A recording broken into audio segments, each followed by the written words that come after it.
Ooh,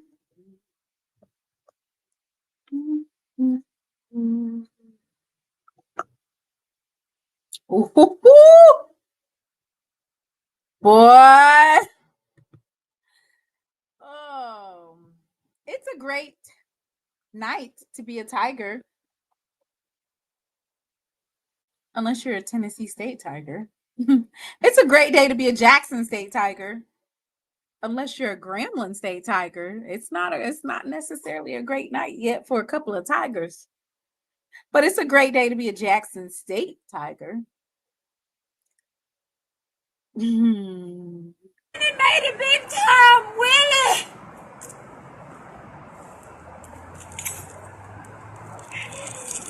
Willie! Willie! He gone! Willie! And it made it big. How you gonna fix it? You done messed me up the jobless business. I done called the police because I'm doing a refund. A refund is due unto me. Don't feel like I just been abused out here today. God ain't playing like this. You can't do the Saints like this. Boy, I don't even know if I'm gonna sit out here till the police come. I'm gonna sit out here till the police come. I'm doing a refund. Because I'm doing one of me. No. You're going to make this fall. You can come say hi, but don't lean on that.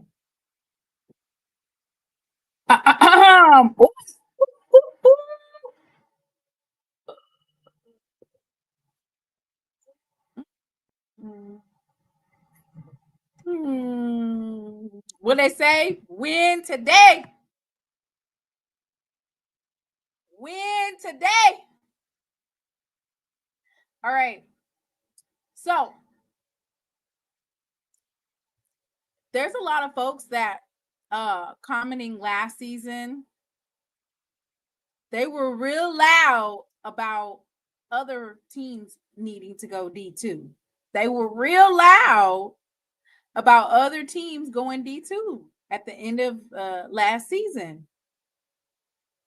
Real loud. And lo and behold, I'm talking about battling out down to the wire. All like a brawl with these D2 teams. Y'all got to be careful how y'all speak on other folks' programs, especially when you're not too far behind. Okay.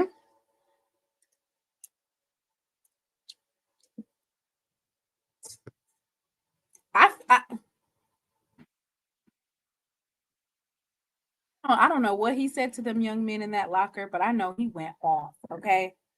Because what was that in the first half? Y'all better act like you are on scholarship. Y'all better act like y'all are Rattlers. Over here letting this D2 team drag you all up and down the field. Now Grambling is tied. Grambling is tied with Kentucky State. Can you imagine?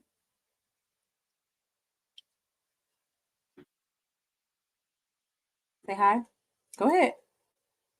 Go ahead. Hi.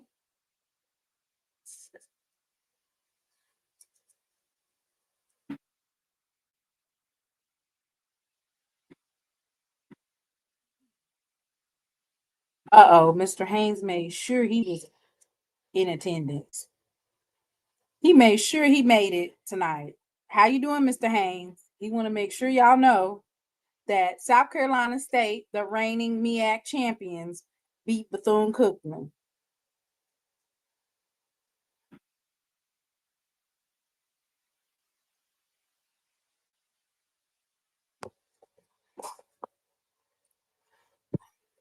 Those D2 teams don't play scared and don't. I don't know what their coaches is telling them, but baby, side-eyeing a lot of you folks. saying a team is D2, it don't look like it's it doesn't look like that's supposed to be a bad thing. Because baby, drug all up and down the field. I said, Lord have mercy.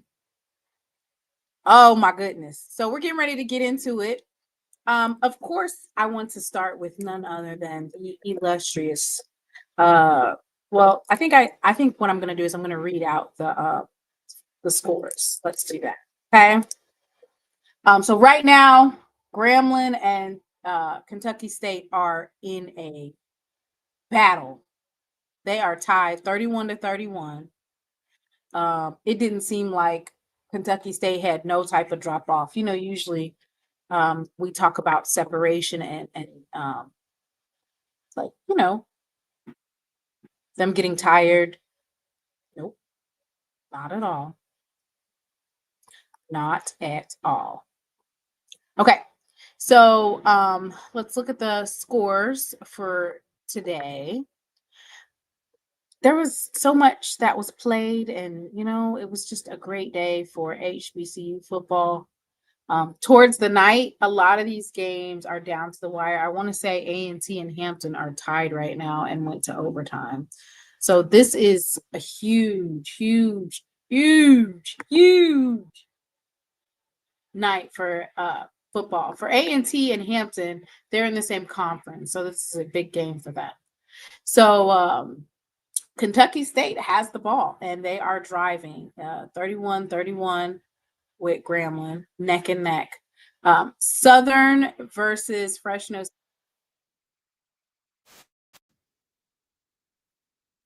Southern versus Fresno State. Fresno State already has scored 14 on them, and they're in the first quarter with about a minute and 15 seconds left. Prairie View versus Rice. The final was 38-17. Albany State versus Florida A&M. I'll say that FAMU started getting it together in the second half. RJ Johnson was 17 of 22 for 272 yards and 2 touchdowns. T. Franklin had 15 carries for 76 yards, 2 touchdowns. Kay Wilcher had 5 receptions for 121 yards and 1 touchdown. Tuskegee versus Jackson State. Jackson State made Tuskegee drop an egg. I think this was an interesting game that we're going to break down because I like that Jackson State coaches played their depth today, which is something that, you know, I was hoping that a lot of the other teams would do, but it seems like what happened? What happened? Oh, game over. I think the game is over. I think there was an interception by Grambling State, and it's over.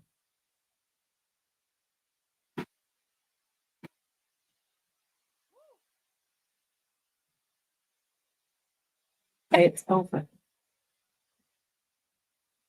Yep. Interception to end the game. Whoo, boy.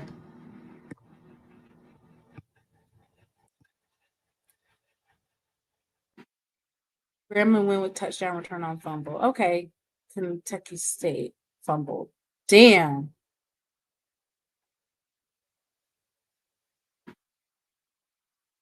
All he has to do is go down. Did they say his forward progress was stopped? Are they saying it's not a touchdown?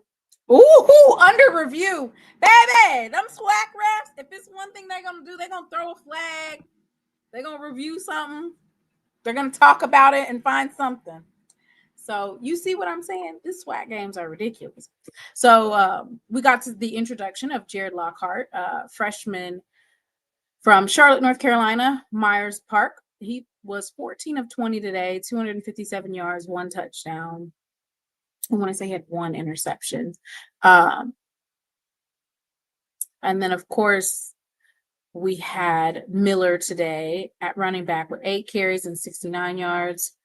Kobe Paul had 5 receptions for 113 yards today.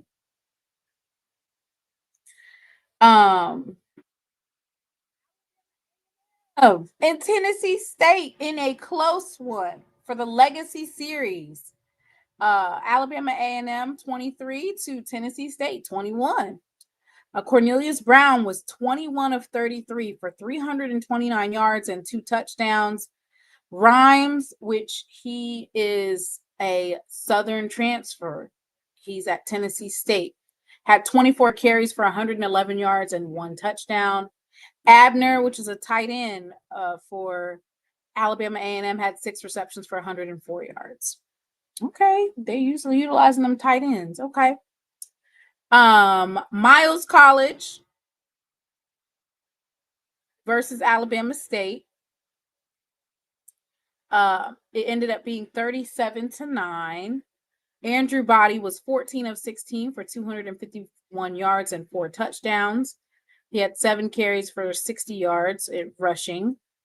Damn, Andrew Body had 4 passing touchdowns today. Good God Almighty. Jay Jones, wide receiver for Alabama State, had 4 receptions for 118 yards and 2 touchdowns. Alcorn State dropped an egg versus Mississippi State. That total was 63-0. Arkansas Pine Bluff, 34-8.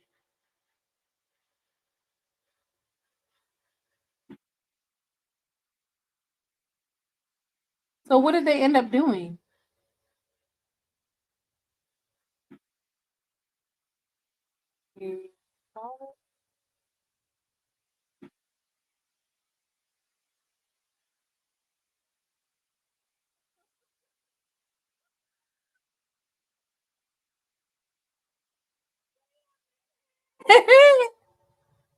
Theta said that the game was harder than a crack pipe on a Saturday night around the first of the month.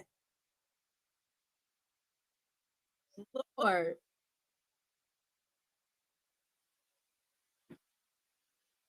Ooh. North Carolina A&T with their first home win. All right, let me see. The play stood. Game over. All right, Grambling. They pulled it out. So it looks like the folks that needed to pull out wins today did that, which are FAMU needed to pull out a win.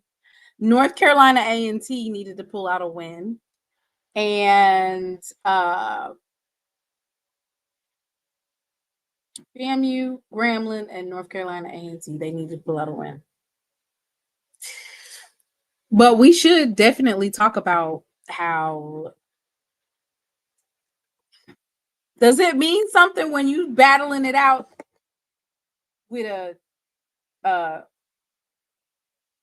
D2, like a team that you would be like, oh, it's a D2 team when you're neck and neck with them? Does that mean something?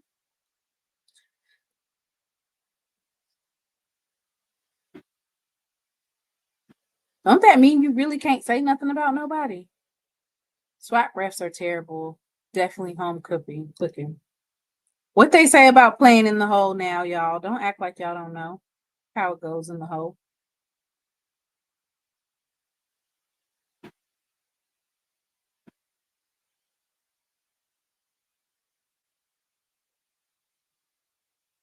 Folks are saying they were cheated, that forward progress had stopped. The game should have been whistled dead.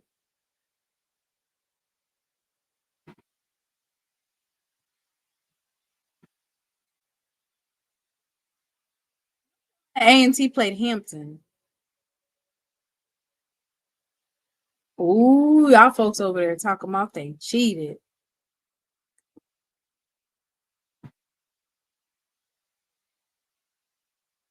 He said, not in my house. Not in my house. All right, let me continue. Okay. Bethune-Cookman put up 41 points today. Cam Ransom was 20 of 30 for 302 yards, 4 touchdowns. Wow. Cam carried Bethune-Cookman on his back today. And they still couldn't get a win. 11 carries for 89 yards and 2 touchdowns. It was Cam Ransom and everybody else. It was just Cam. Anybody watch that Bethune-Cookman game? He tried. They scored 28 points in the fourth quarter. M. Huggins, wide receiver number 9, had 8 receptions for 148 yards and 2 touchdowns. So they fall to South Carolina State, the reigning MEAC champions. Mississippi Valley, they played Southeast Louisiana. Yeah, it was 3-56. Lamar versus Texas Southern, 31-7. So that is the scores for SWAC college football this week. Let's see if I can get the MEAC on here. Let's see what the MEAC was hitting on today.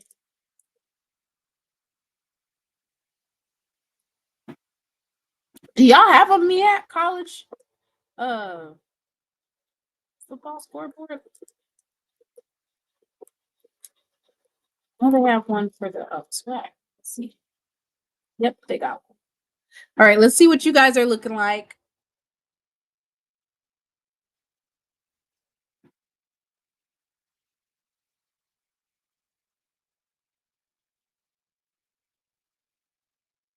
Yeah, I didn't understand why he didn't go for. He should have went for a touch. That's why playing safe never works. You got to take that win when you can get it.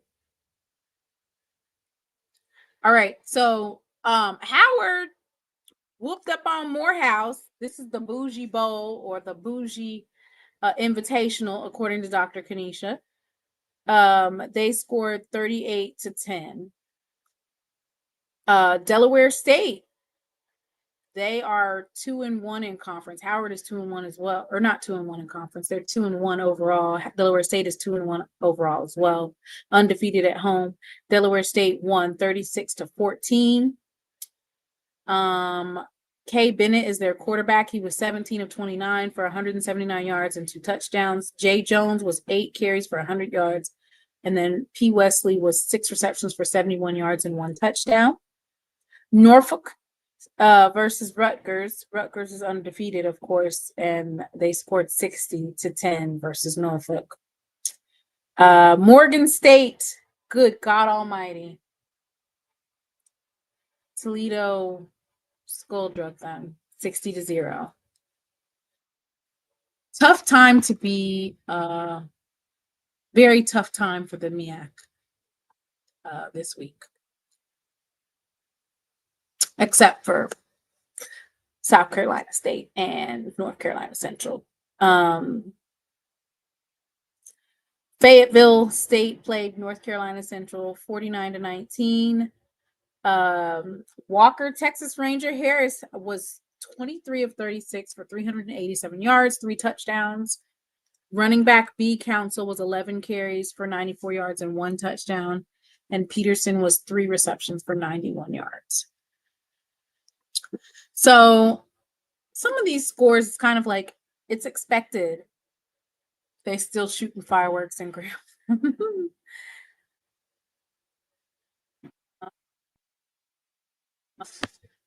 Says looks like South Carolina State is still soft in the middle. South Carolina is getting boat raced by Vanderbilt. Wow. Hey, Miss Mary. Miss Mary got a smile on her face. I know that's right, Miss Mary. Them FAMU folks was going into it. I think a lot of you guys were nervous. You don't have to admit it to me, but I think a lot of you guys were kind of nervous because, you know, you didn't know which way it was going to go. You just didn't know. You had no idea of what was going on. A lot of folks were nervous about this game. But Miss Mary, y'all went ahead and bought it out. Okay, fam, you rattlers. Y'all won. Let's see how I did on my guesses for the week. You know how I do. I post my games of the week in terms of whether or not I think. I will say this, Bethune-Cookman had 507 yards of offense today. 507 yards of offense versus South Carolina State.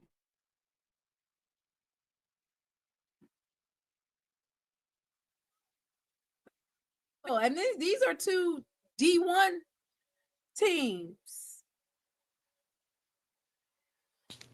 Hello, hello. Hey, nephew. Hey, how you doing tonight? I'm over here looking at these scores. Listen, it came out in the end, but baby, those games were close, okay? Close. Hey, chat. Hey, chat. How y'all doing? So these were my predictions for this week, y'all. Let's see how I did. Let's see how I did.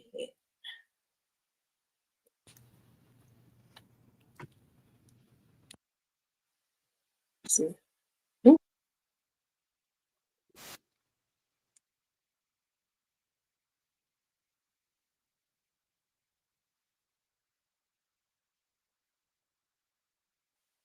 That's how folks are singing for their Well, job. before you go over your predictions, let's first see who all won tonight. So, of course, Jackson State won against Tuskegee. Who else played? Just the teams on the screen. Oh, the only teams that lost today were Purview, Southern gonna lose, and Bethune-Cookman, right? Everybody else won in the SWAC. Okay. Oh, A&M beat Tennessee State. Oh, okay. Okay. Yes. So that's the Yes. SWAC Everybody. second. So that's the SWAC second FCS win of the season. Yeah. Okay. Okay. Oh. Okay, Bethune-Cookman lost by 14. Oh, okay. I'm not gonna lie. They I put thought up Bethune. 507 yards of offense. Look. Against the Alcorn lost, Valley lost.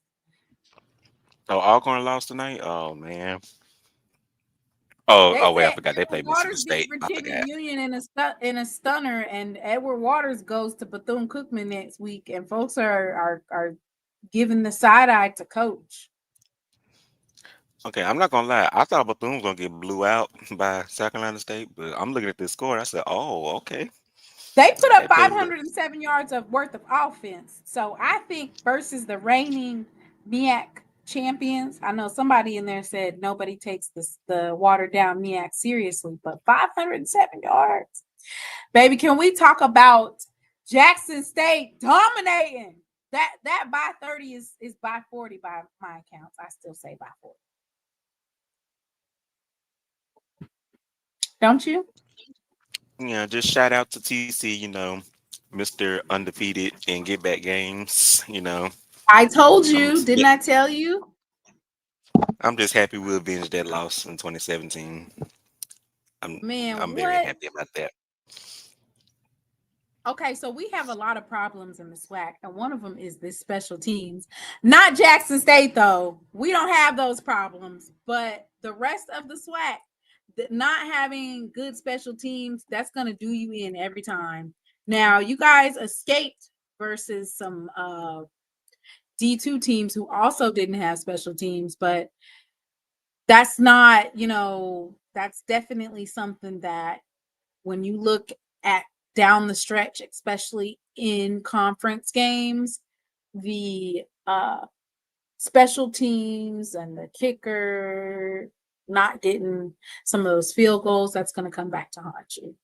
But okay, they might have got the attendance right this week, y'all.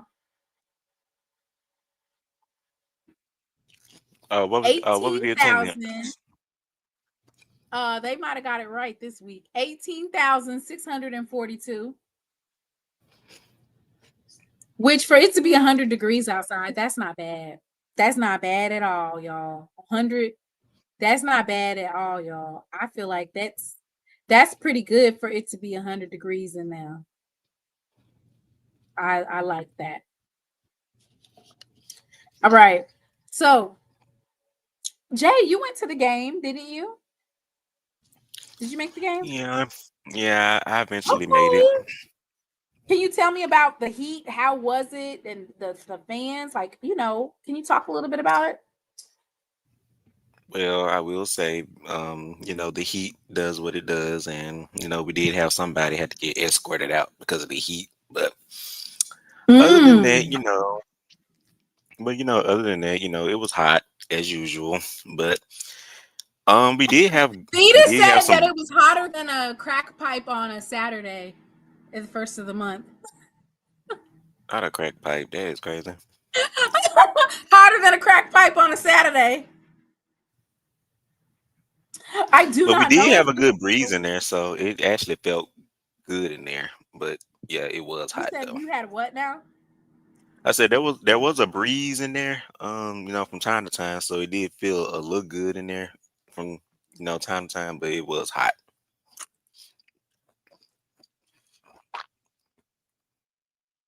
Oh, there was a lady that was on a stretcher. So I commend the fans that did brave the heat and went out there to support the Jackson State Tigers. Baby, I saw that red. I saw that red. Y'all was red out. Y'all was red out now. They might have said with a touch of red. Didn't nobody listen. It was red. A sea of red. Because y'all saw blood today.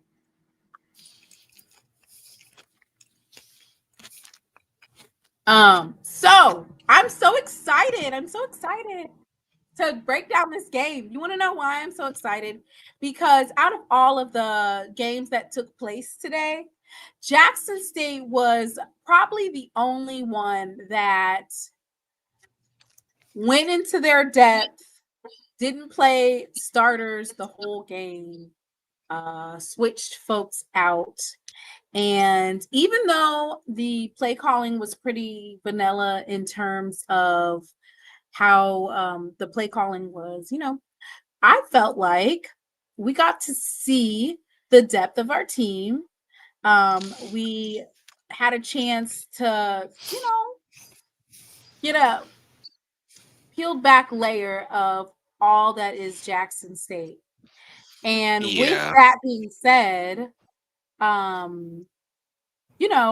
it was Tuskegee who at the time coming into it, they were undefeated. Tuskegee was, and they put up 34 points last week, I want to say. Yes, we were the only team that played defense today. I am shocked that South Carolina State let Bethune-Cookman put 507 yards worth of offense on there. And folks can say that they were garbage time stats, but this is 2 D1 schools, and you want to play like how Jackson State played, which is you're playing this game like you're playing a D1 school on offense and on defense. And I want to say a shout out to our starting QB for this game, Mr. Jared Lockhart from Charlotte, North Carolina. Myers Park High School. Is Jerome in the chat? I don't know if Jerome in the chat or not. Is Jerome here? Is Jerome in the chat? Jerome, your boy look good out there on that field today. So first off, I literally sat down and I was a little bit late and Jackson State was already up 7-0. I was like, wait a minute. So Jared Lockhart in the first quarter had an 11-yard run, 5 plays for 52 yards. Oh, there he go right there. There he go. Yes, Jerome. Brother Jerome, do you want to come talk about Jared Lockhart? Our Charlotte, North Carolina student from the JSU National Alumni Metro Charlotte chapter. Maybe he might come up. They had a watch party today. I had my son.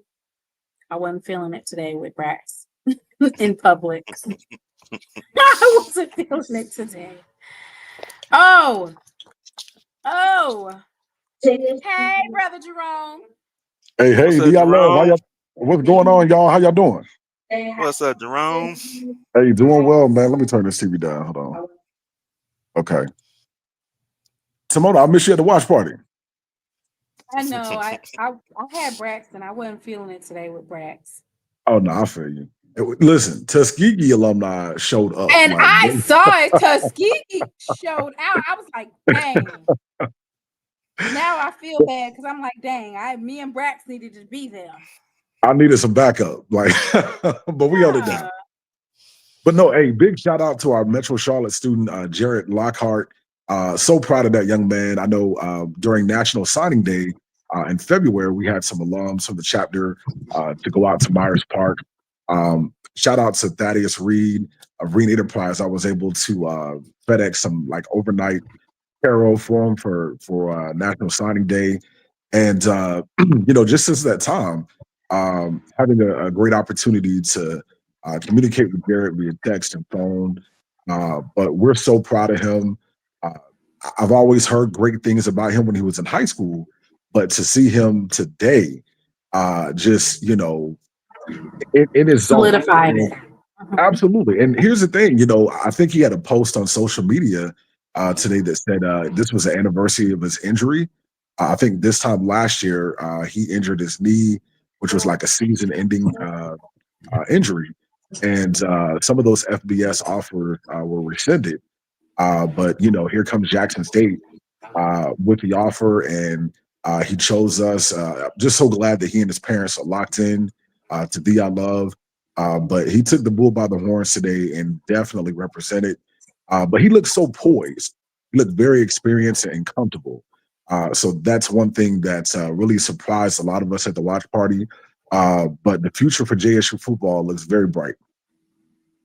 Absolutely. Freshman, right? Absolutely. True freshman. True freshman. And, you know, it's great. I saw an interview that he did with, what's the brother, Corey C. And he said that he actually used to train with Cam Newton. And I saw kind of glimpses of Cam in his whole style, especially when he scrambles.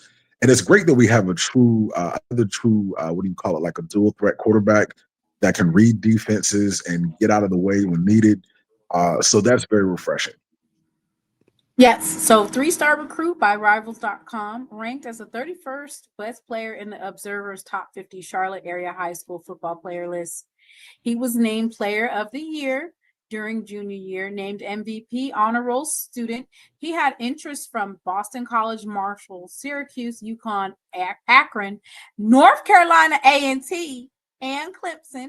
He took visits to Miami, James Madison, Syracuse, and Wake Forest before choosing Jackson State.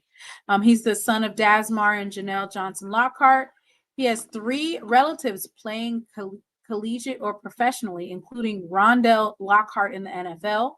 He also has 2 cousins in the NFL, Diami Brown and Jair Alexander.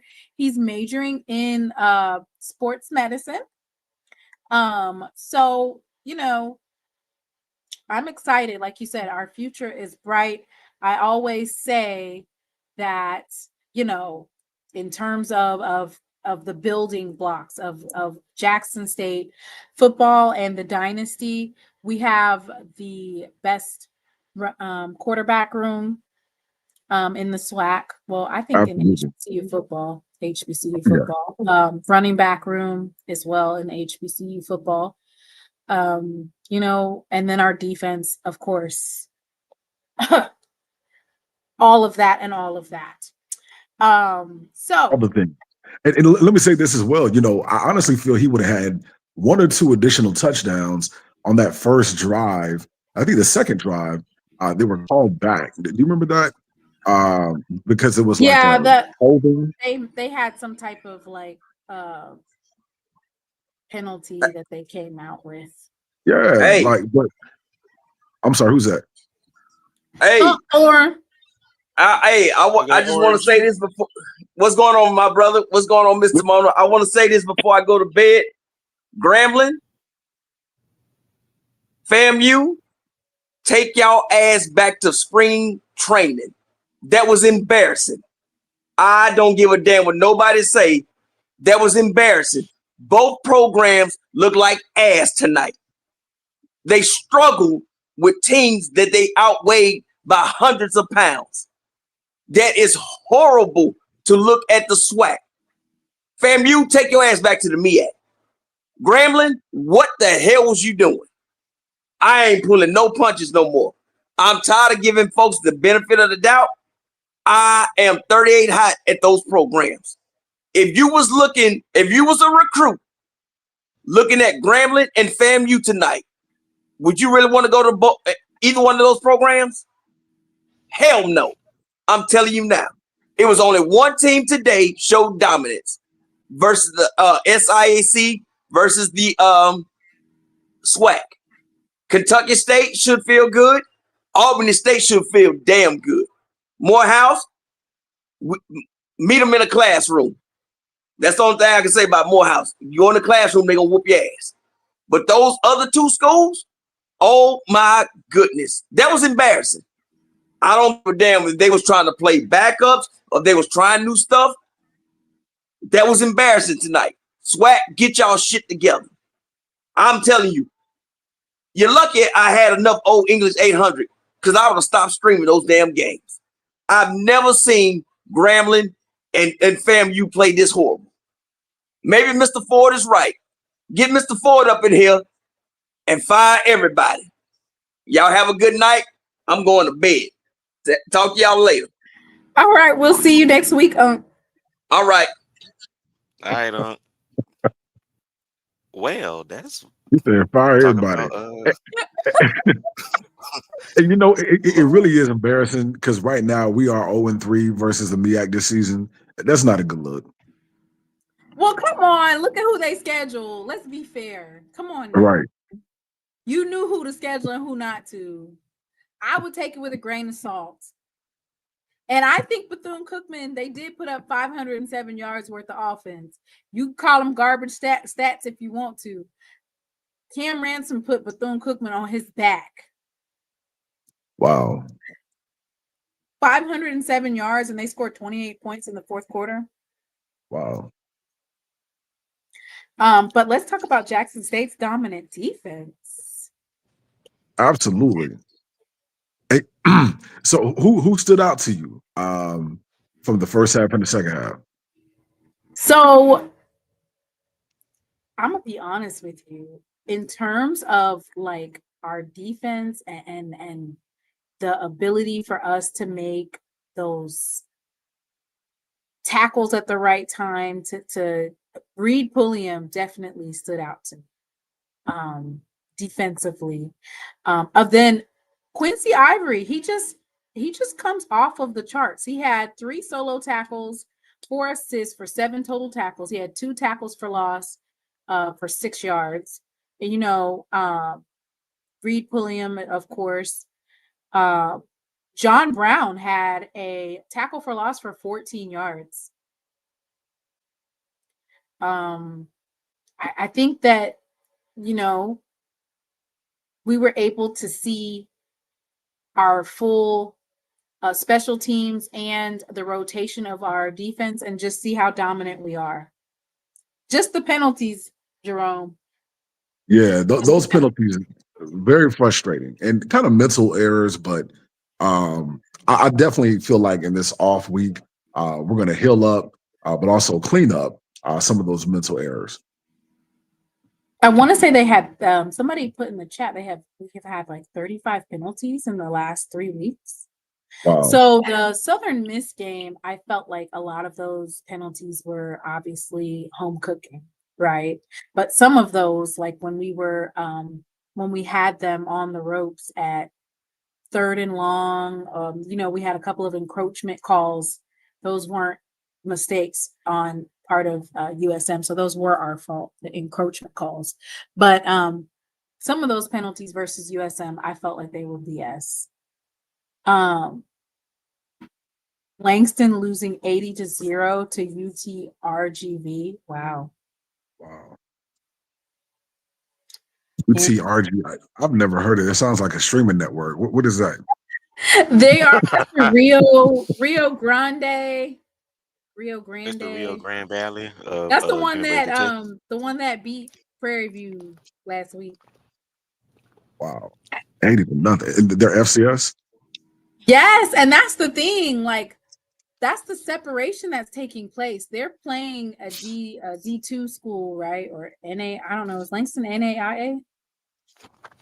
The point is the SWAC got to get it together because we are battling it out and we are closer to, in terms of talent, and I'm not talking about everybody in the SWAC, but in terms of the talent that we displayed today, we are closer on the cusp of D2 talent.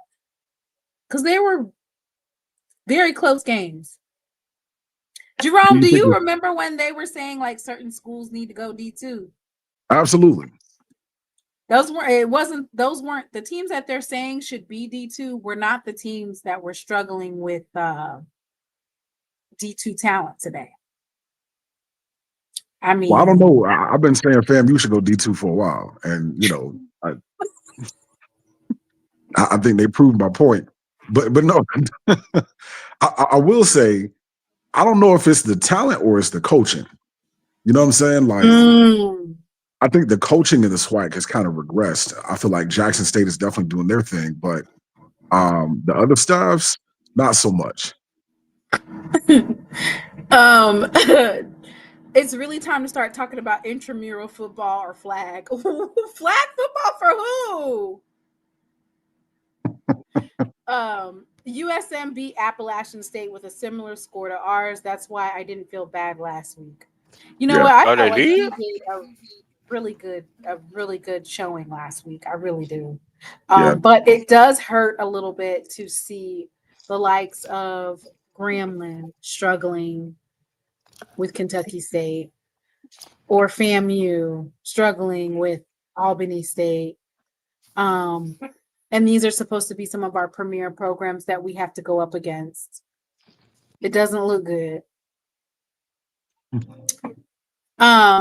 Kenneth Johnson asked, do y'all think the 3 games in a row played during the heat of the day may have caused some of the Tiger penalties? No, they were throwing out penalties at the start of the game. Right. I think it was just the offensive line, right? They have some adjustments that they need to make. Yeah, the offensive line just got to, I guess, become more focused and locked in. Just kind of mental miscues. But I'm confident we'll clean it up in the off week. Absolutely. This bye week is really, really big. Especially since we're getting ready to go to Southern. And also Southern starts the SWAC play for us as well. Tiger Nation, the undefeated, said we need to stop holding.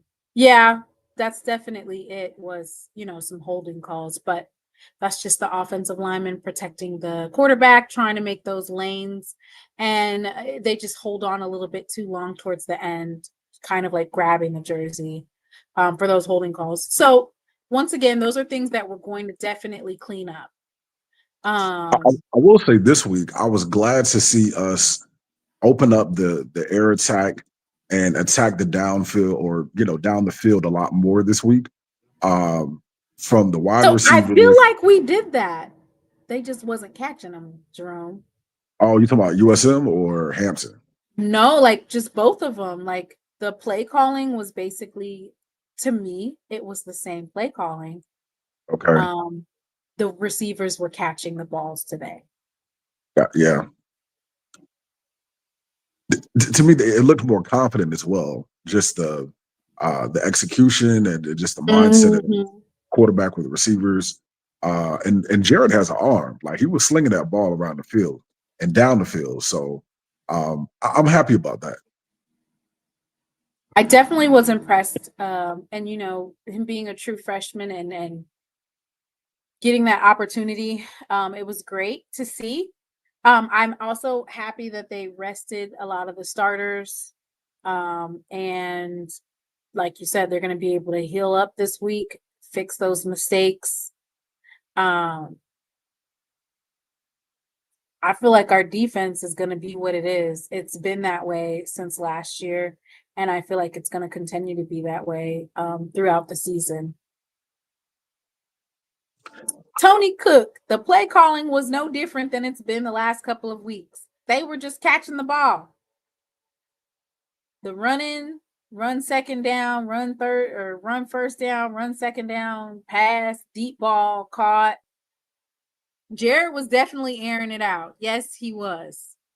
And I guess we can point out Kobe Paul, because Kobe Paul was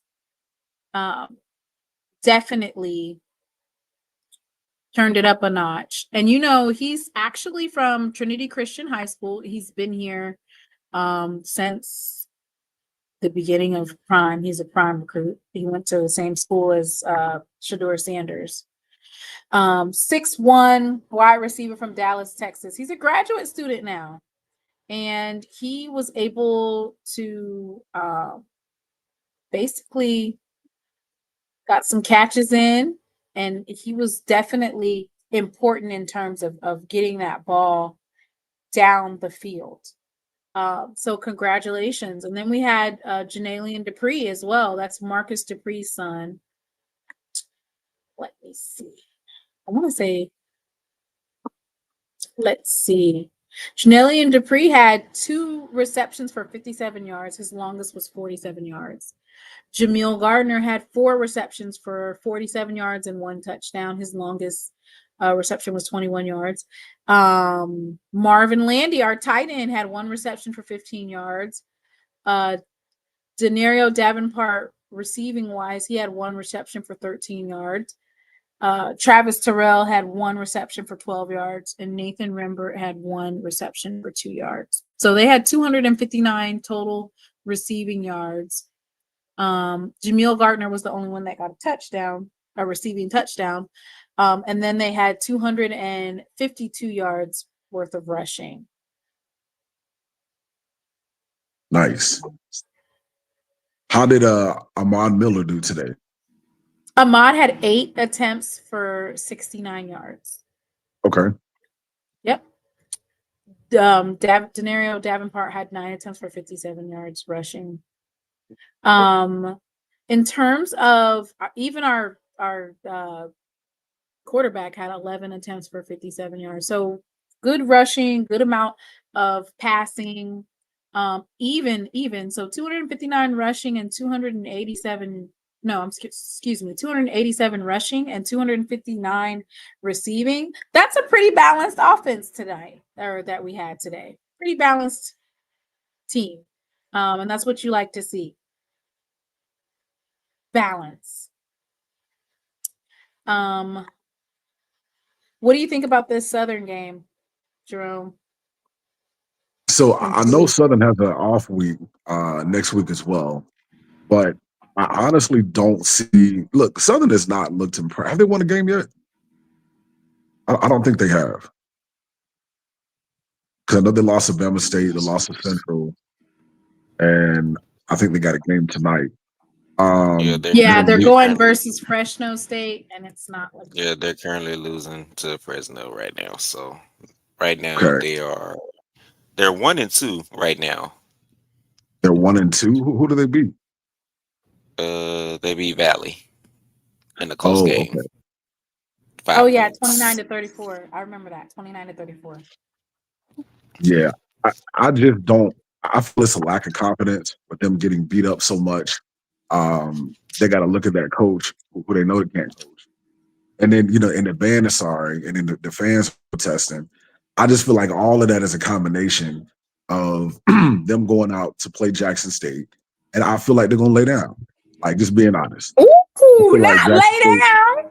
They're gonna lay down, and they're gonna lay down in Baton Rouge. They're gonna lay down, and I honestly feel like TC is gonna make sure every light on the scoreboard is working. Just to be honest. Don't do him like that, TC. He gonna run it up, and the Boom gonna do him worse too. So, and then you throw the Baby Tigers in. It's just gonna be a Jackson State night in Baton Rouge, per the usual.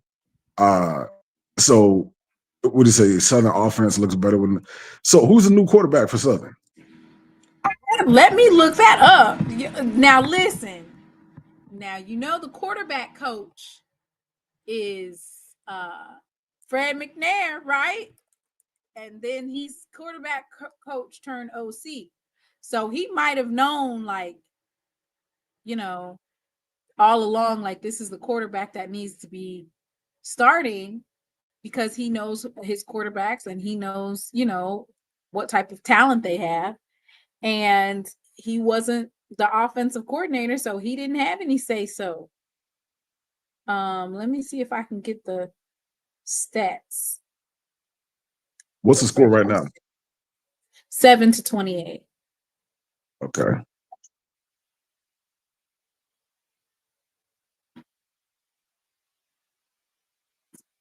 Get the A&T needed 2 overtimes to beat Hampton. ooh wee. 2? 2 overtimes. Oh wow. Well, they got that win out there. They got the win. They did. Way more than what I was expecting. I didn't know if they was going to be able to do it, but he pulled it out.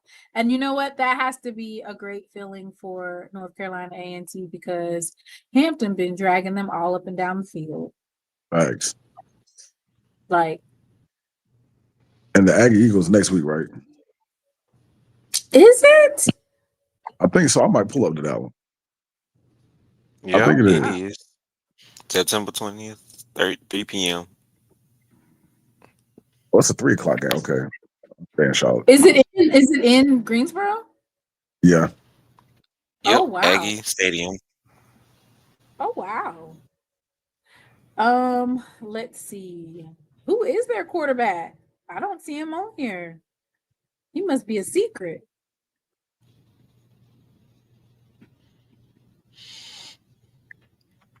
I don't know who their quarterback is. So it's Dylan. Is it Strother? Ashton Strother. He's from Memphis, Tennessee. 2'10", 6'3". I guess it's Strother. They don't even have a picture for him. Yeah, so this marks A&T's first win in conference play, and they are now currently ranked 2nd in CAA. Ooh. Ranked second. A&T, they're 1-0 in CAA play right now. That won't last long. Okay. Say who's second?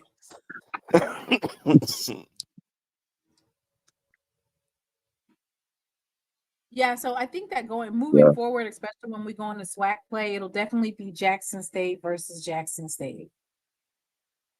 Like, we are the only ones that can,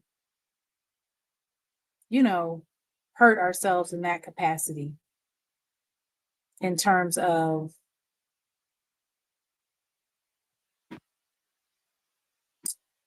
mistakes, penalties, offsides, tackling when the play is over, those types of penalties. You know, we did them against Tuskegee today, but you can't do that against the SWAC, especially since they're so hungry to beat us. And when you think about it, Timona, this, like, the way we're starting this season, it's kind of reminiscent of last year, the way we started. You know, with ULM, very beatable team. We had quite a few penalties that game as well.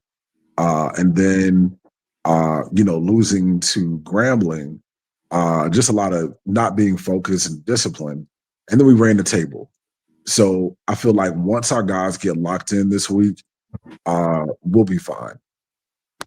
I just don't want to have a situation where we even are in a down to the wire game with the likes of Grambling. I'm sorry. After they went against Kentucky State and the way that they played, like, even last year, like the way Grambling's season ended and they whooped up on Jackson State so bad because of our penalties and stuff.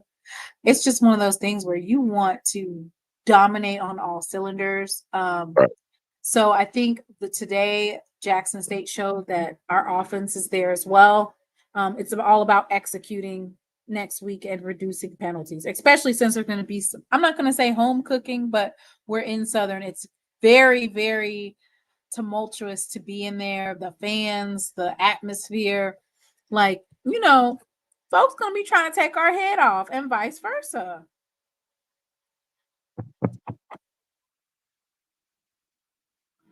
Don't worry, Timona. It's coming in 2 weeks. Ooh, us whooping up on Southern. You going to that game? The only game I will be going to at this point, I wanted to switch it up. I was like, forget Las Vegas. I want to be at homecoming because that Alabama State, I think it's basically Alabama State, Alabama A&M, and Jackson State, and then everybody else. Yeah. I like everybody else. It'll just be a blowout. Yeah, right now I'm looking at. I'm sorry, go ahead. Go ahead. I was gonna say right now I'm looking at going to Vegas and possibly homecoming. But if not homecoming, the Alcorn game. Because that'll be in Jackson. Ooh, that's the first game that I took Braxton to. Whew. But that was the year where we lost. Oh man. God, I wanted to throw up. They're over there talking about Southern fans might not show up to their own game in Baton Rouge. I believe it. Yeah, real talk. I mean, their fan base right now is very upset. And honestly, I've seen a decline in their fan base. Even when they had Odoms, they weren't coming out as much. Southern fans, they want to relive the Pete Richardson era. And that was like 30 years ago, you know. So they're just going to have to, like Mr. Ford said, get a championship caliber coach. But they've been protesting for a while. And quite frankly, quite a few of them turned into LSU fans. So I just think their fan base overall is really LSU fans. Absolutely. Let me find out Jackson State gonna take over that little stadium. Ooh, walk in your trap, take over your trap. Right. Walk in your trap, take over your trap. Y'all better not let Jackson State come over there and take over like that. Miss Shonda, we need a get back game. We already whooped them at their home, but we need to get that back in blood. That homecoming game, we have to get it back. So there was 18,000 plus in the vet today. I do feel like there could have been more if it was a later game. But, you know, I think 18,000 for 100 plus degree weather is pretty good. Are those games preset by the SWAC, or I guess to align with SWAC TV, or I don't think so, because SWAC TV had 3 or 4 games simultaneously running. Okay. So I don't think that that's what that is. Because it's SWAC TV, it's not like ESPN Plus where you have, or ESPNU or ESPN2 where you have to be in that allotted time. Right. I don't think it's like that. But I mean, moving forward, I don't think that we should have any games scheduled past 6. I think somebody was bringing up the lights as a reasoning for why. Have you heard about that? I mean, they had the Battle of the Labor Day class, or Battle of the Bands Labor Day Classic thing, and it was 11 o'clock at night. Right. But some folks were saying something to the tune of the stadium's lighting. I don't think that should be a problem. So moving forward, the rest of the games, are they night games? Like, I know we play Southern at 6, and then who's after Southern? What is it? Is it Vegas? Maybe? No. After Southern, I think it's the Gulf Coast Challenge. Okay, a Mobile. Okay. No, that's night. That's a night game? Okay. And then after that is homecoming. And then it's like Vegas, FAMU. Yeah, Vegas, FAMU. FAMU got us as a night game. And I think it's Valley. Yeah, Valley. Okay.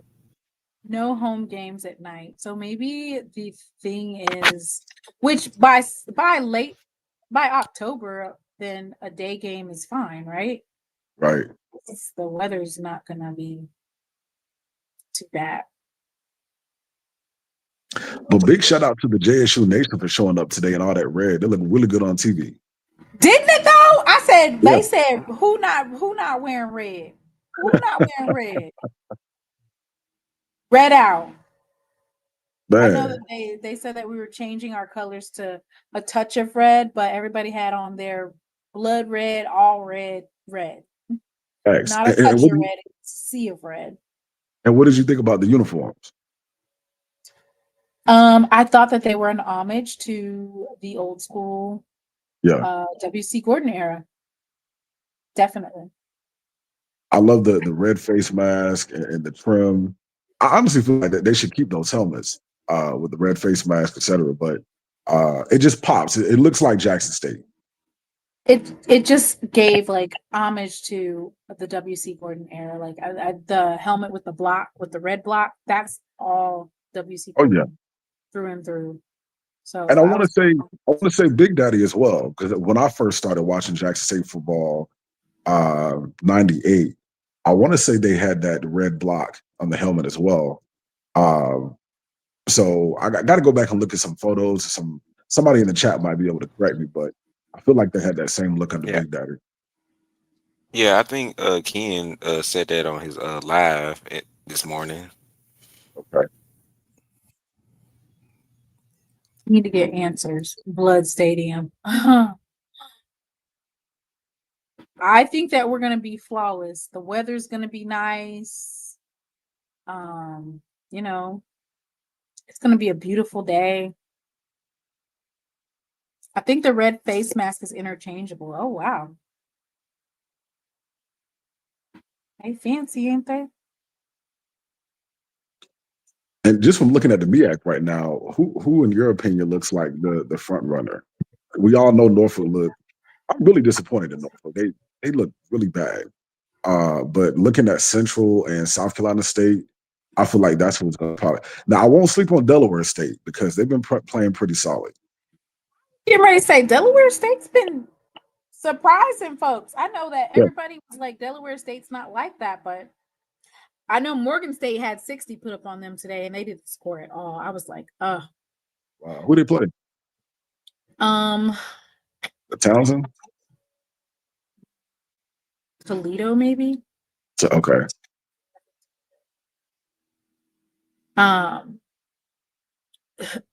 Dr. Carey saying South Carolina State, but I'm saying South Carolina State must still be soft in the middle if they let. Right, Bethune-Cookman put up 45 points. 507. That's and crazy. 41 points.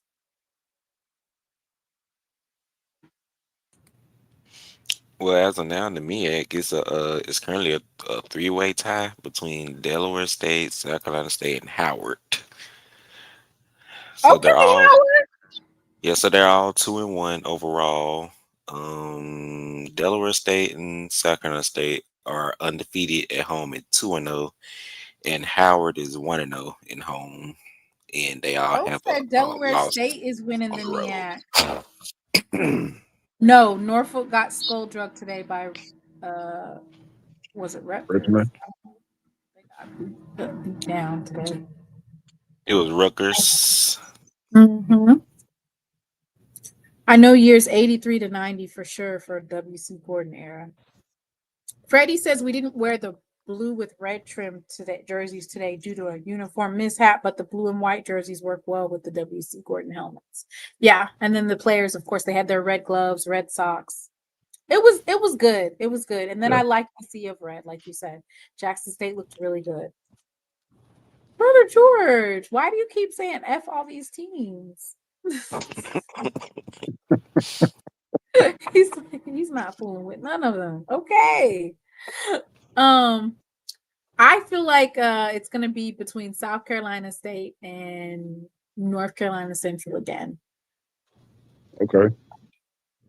But I will say this year the game is going to be played in Durham. Riley.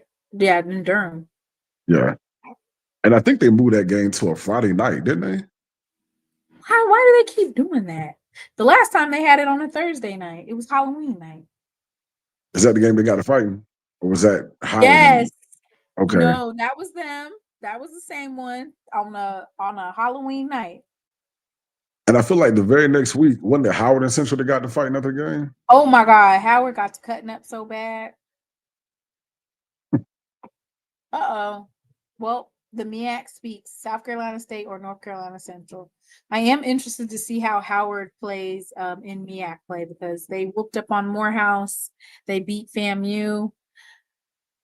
Unless FAMU is just really that bad this year. I know. Because you think about it, they struggled with FAMU. They ended up winning. But the way FAMU played tonight against D2, I'm giving Howard the side eye.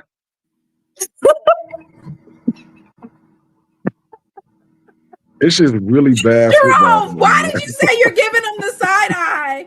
Because, like, how you struggle with FAM, you win by a field goal, and then FAM go out there and struggle with Albany. Like, I don't know, man. And then A&T, you needed 2 overtimes to beat Hampton. Like, it's a bad black college football going on right now. we gotta do better. Dr. Kanisha said, wait. Ooh. Dr. Kanisha said that was because it was week 1. Not too much on Howard. But my bad, Dr. Kanisha. We have some breaking news from Howard. Jerome, they had 72 pieces today. Really? Yes. They over there recruiting at the high school? I don't know where they got 72 pieces from, but they was in New York cutting up. Okay. Who won that game? Was it Morehouse or Howard? 76 pieces. I'm sorry. 76 pieces. Howard versus Morehouse. Dr. Kanisha. That's progress. Yes. Okay, Howard. Speaking of where's Mr. Ford at? He probably went to that FAMU game. Ooh. So y'all make sure y'all come here Tuesday night because he's gonna be. I know he was cussing.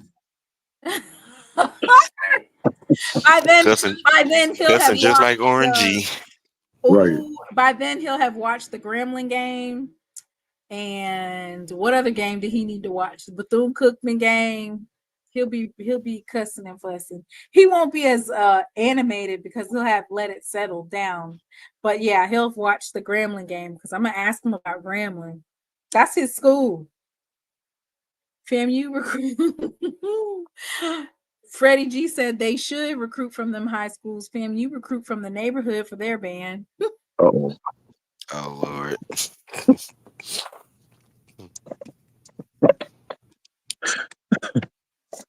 It seemed like the Boom is the only band was program. Good. Is the Boom the only college band program that does not march high schools? Like, what is going on?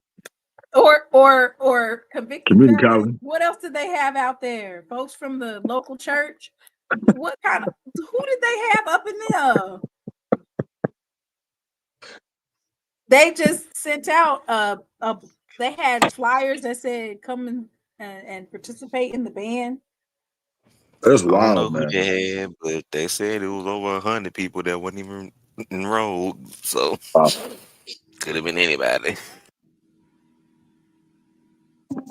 Y'all argued me down about my band ranking. No, we didn't, Dr. Kanisha. That was Mr. Ford that couldn't have no understanding as to why you had Albany State ranked above FAMU. Listen. Wait, Dr. Kanisha released her rankings tonight? No, she released them from the Houston Battle of the Bands, and she had Albany State above FAMU. Oh, okay. Well, I'm not gonna lie. I watched the halftime show on SWAC TV, and she might have been right about that. Just as far as sound Jerome goes. said, did you see where the Sonic Boom of the South said, "Who is better than us?" and they spelled out nobody. Nobody. That was dope. Nobody. You know what else was dope? How did Tuskegee band do today? Well, I was there front and center. For their size, they sounded decent. But you want to know what was dope, Tamana? What? When the Boom cranked the show, and right before they got to the part, you know, where the full band comes back in, they crunk ball and parlay at them. Oh, really? That's what's up. They Matter did of fact, I what? recorded the Boom cranked the ball and parlay on Tuskegee during the show. So I actually got that recorded. Matter of fact, let me upload that real quick. I'll be right back. All right. You know the Boom petty. Yes. Uh-oh. Pop Light said he saw 92 pieces for Howard. They said for Tuskegee size, they sounded good. Jerome, Okay. where were they? Why were they performing? Like, what was that? You had sent the uploaded the video of them performing the night before. What was that type of event? What was that? Oh, it was an HBCU mixer in downtown Jackson, and I know Tuskegee had been doing some recruiting in the area that day, and then In there was some. Jackson, Mississippi, they are Oh, yeah. bold. Oh yeah. And you know, there's quite a few kids from Jackson and Mississippi that attend Tuskegee. So, as a recruiter, like when you're going, see for a school like Tuskegee, if you're playing like a Jackson State or FAM or Southern, that's kind of like a big deal. So they're coming to town and they want to bring like the whole show for recruiting purposes, etc. So, and they look talking to quite a few of their alums that went to the game. They had a really good time, in Jackson. They talked about the JSU alums showing a lot of love. They enjoyed the tailgate. So they had a good time. So you know that allegedly, that game is supposed to be a game that we play for 3 more years, and it might move to Alabama.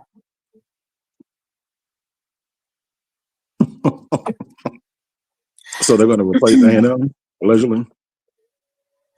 I don't know. I was told that there's a possibility that game could move to Alabama. Wow.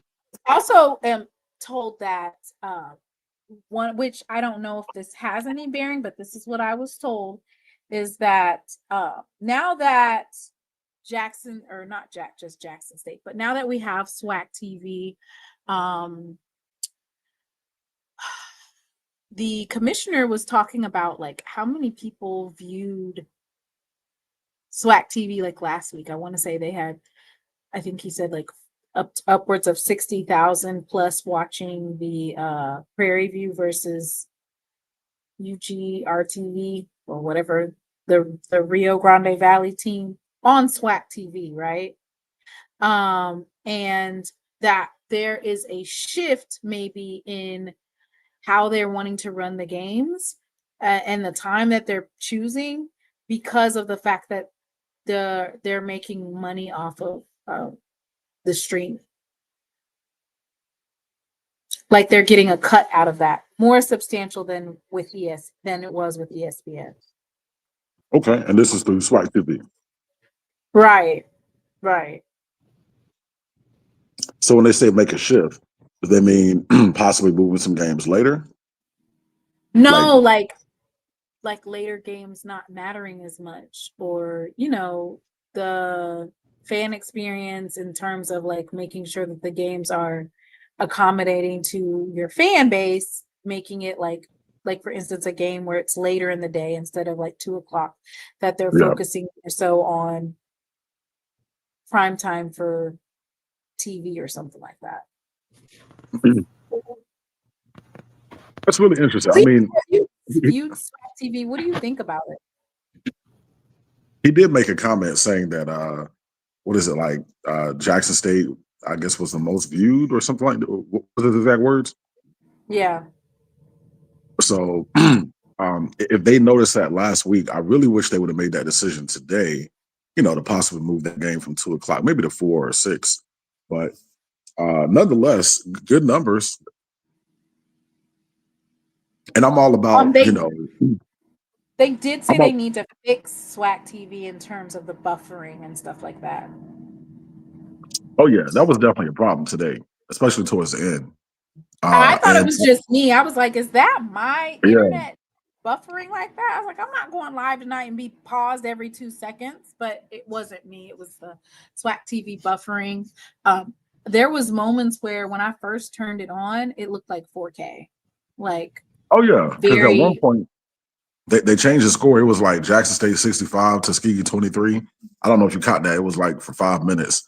And then when Jackson State scored a second touchdown, they gave the touchdown to Tuskegee, and it looked oh, I like didn't see -2.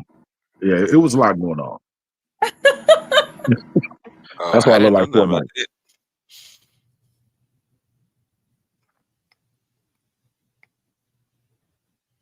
needs some work, but it's new, so it's expected. Yes. And then they're gonna definitely need to, which, like you said, this is something that is in motion, but the commissioner did say they are going to have like a SWAC game day experience prior to the games, and they also talked about, I'm sure they're going to implement different commercials, right? Well, speaking of which, I know today there was a what is it, the Pepsi or Disney fan experience that was at the game. Did anybody attend? And if so, like, how did that go? Where they Or came were you from. talking I about? just saw them. Or were you talking about Disney on the Yard? Well, I know that was yesterday, but they had like a Pepsi fan experience today where Pepsi came and they had like booths set up where people can come up and do like a taste testing, win prizes. So I don't know if you guys Oh, I saw didn't. that. Oh, I didn't know about that. And I saw I saw Mickey on the Yard yesterday. Was that a part of like an endeavor as well, Jay or Timona? Like, was That's what I Disney? was wondering. I was like, where did they come from? It was very random. Yeah, I- definitely. It might have been like some kind of like a small pet rally or something like that. Just intertwining our, Fridays on the Yard. What is that? That is a pep rally that they have on Fridays at 12, right? Right before Yeah, game day. yeah, probably. I think so. I'm interested to find out more about that Disney on the Yard. Just because I would be interested to see like what the behind the scenes was for that. I didn't know that they had Pepsi on the Yard today. That sounds like something that would have been really nice to attend. Camera angles so we can actually see what's going on in the field. I saw some screen from a distance, but I didn't hit the tailgate. Yeah, a lot of people didn't choose to like go around because it was so hot. Folks want to go get where they need to get and sit down. Yeah, I won't lie. There were a couple of big plays, and the camera wasn't keeping up with the ball in the air. So I don't know if those I think cameras that's maybe the cameraman. Yeah. And is that a SWAC TV issue, or is that like do they employ, I guess, the people at the stadium to I think that's one of those situations where they upgraded everybody's stuff at the stadium. They upgraded everybody's cameras at each stadium. They invested, nice. should I That's say. what's up. Because when I first saw the game, and you know what? That might be like because so many people turned it on and then you had so much traffic that it reduced the output. But when I first turned it on, I said, man, this is a clear screen. It looks like it's in 4K. Yeah, I said the same. Yeah. I said, wow, this is so clear. And I love the it's very colorful. They said Graham games. Just a comparison, do y'all remember when Prime was at Jackson State and our games were on ESPN Plus? The television, it looked so grainy, like the video quality, etc. But now, to your point, crystal clear, big improvement. Absolutely. And I remember the commissioner did say that they were investing in the cameras at each school so that they can have that type of experience. So I want to say it might be the bandwidth and the ability to have 150,000 people watching several different types of games, because I think they had at least 3 games going on SWAC TV tonight. So they had the Grambling State versus Kentucky State, FAMU versus Albany State. And I want to say they had one more game going. UAPB versus whichever D2 team they played today. So I'm excited. Anybody have anything they want to talk about before we get up off of here?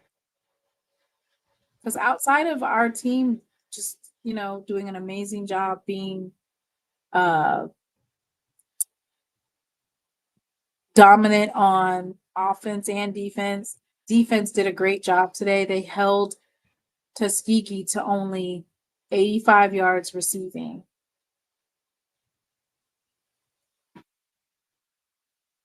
And how many rushing? Oh, they only had 24 yards rushing. That sounds like Colorado. Good gracious. Man, they look so bad. I promise they need to have their games on Tuesday. He looks so lost. Georgia Tech beat Clemson. I know, yeah. So it made the Colorado loss, I'm guessing, a little bit easier because Georgia Tech did beat Clemson, who's number 12 in the country. But you're right. Ever since Shedeur and Travis left, it's just like, Yeah, they look bad. You can see it on Prime Face through it. Yeah. how does he look? Like, just. I had a picture.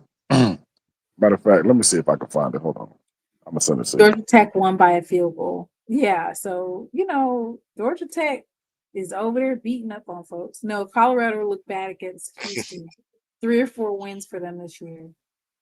Damn, they're regressing after winning all those games. They're regressing.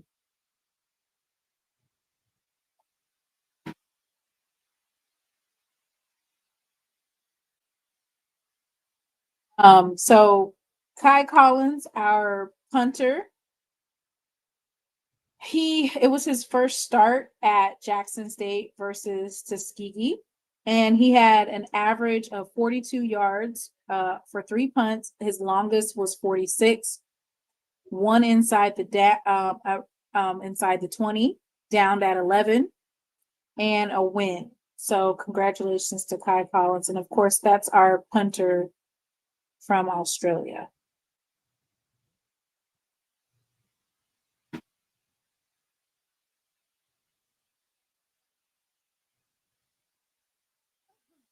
They said the comments.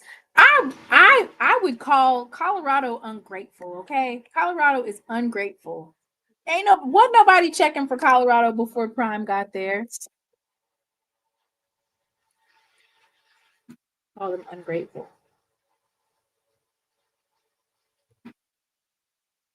Like, who are you gonna get after Prime? You can go back to irrelevancy.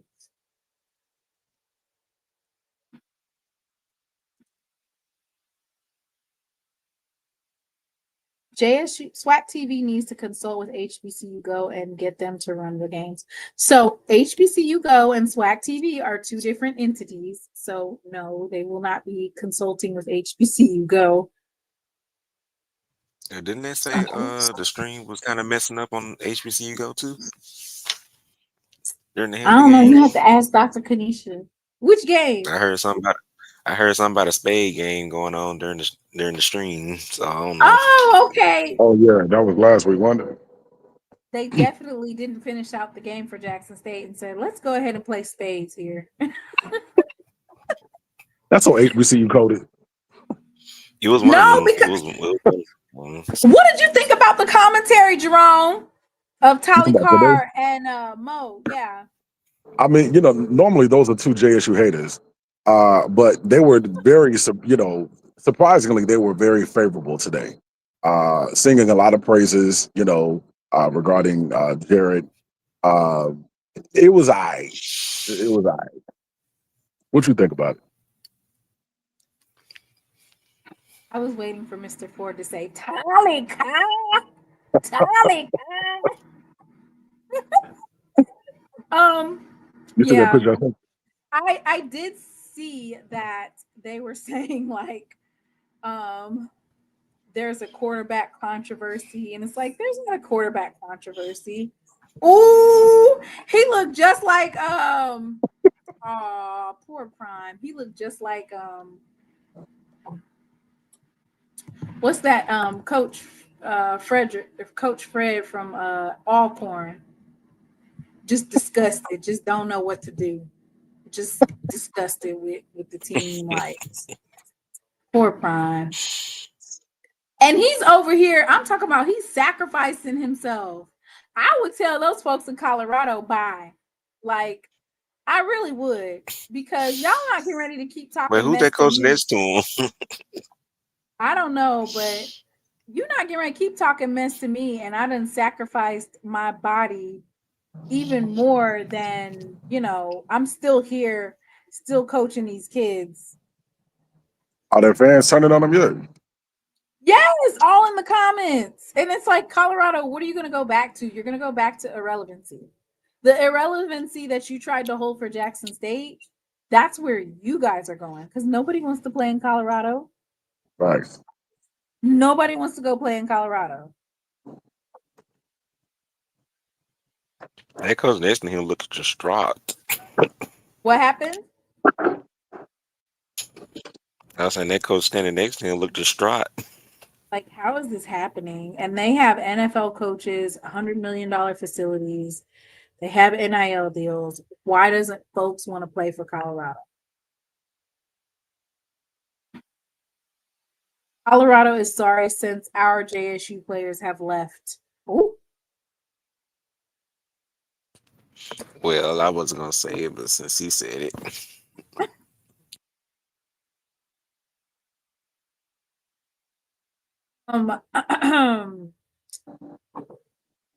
That wasn't nice. It was true, but you didn't have to say it.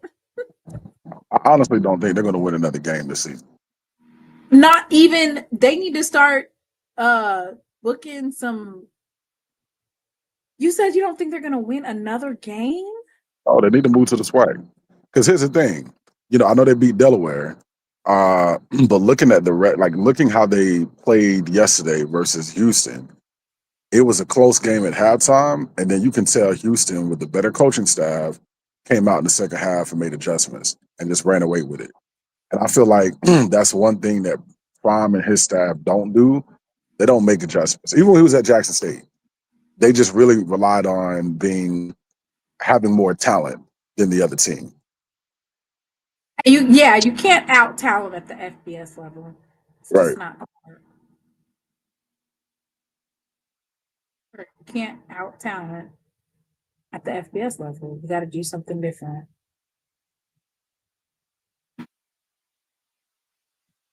Colorado thought what happened at JSU was going to happen there. Again. So I'm just, for me, I'm not getting ready to be risking my health, and y'all folks are talking mess. I can go home right now and it's good.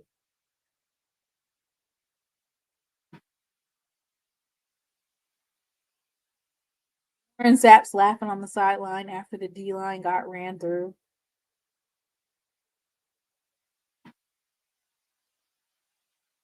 It was Colorado bad. should put the other quarterback back in the game in the second half. Yeah, you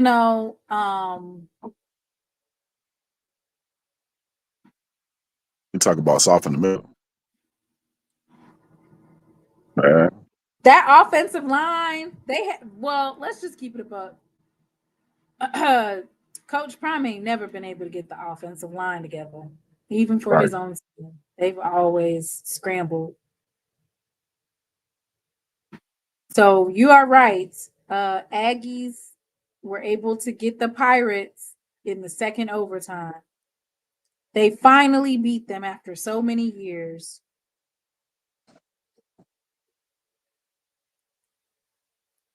Okay. That'll probably be their only win. Like realistically, that'll probably be their only win of the season. You serious? Because they got What South about Carolina versus State. North Carolina Central? Nah, Central gonna beat them. They got South Carolina State for homecoming. Like, why would you do that? And then they got the rest of the CAA. So I don't see them winning another game. You know, Not struggling. I'm surprised they beat Hampton because Yeah. Hampton, and that's why I feel like with Hampton, Coach TC and them was playing because they scored 14 points in the fourth quarter back to back, and I'm like, man, quit playing with these folks. Right. They did strike fast scoring, and it's like, why are y'all playing with these folks? It's a setup for his exit. I'll be surprised if he stays the whole season. Wow. After signing that brand new deal, I think that contract had some stuff in it. Like, if you leave, you can't even coach anymore. Like, if you leave, you have to not coach anymore. That's what's in his contract. And I doubt he'll want to coach. He'll probably go back into television broadcasting.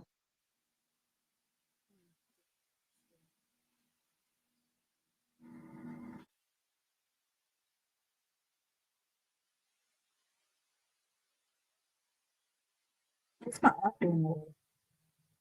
My aunt be on Facebook sending me messages. It's like, what are you doing awake?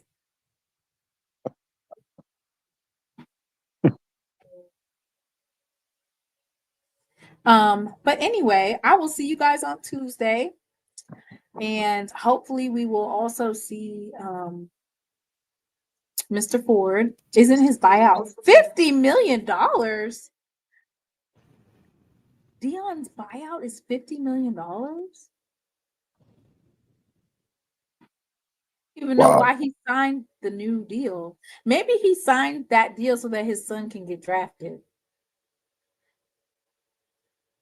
Because the negotiations was right around draft time, right? Yeah. Maybe he was trying to secure that his son gets drafted, because you're going through all of this stuff and you still sign a contract. And then to me, it kind of signifies like Colorado's kind of heartless, right? You know that your coach is going through all of this and y'all do not care because y'all are worried about making money and winning.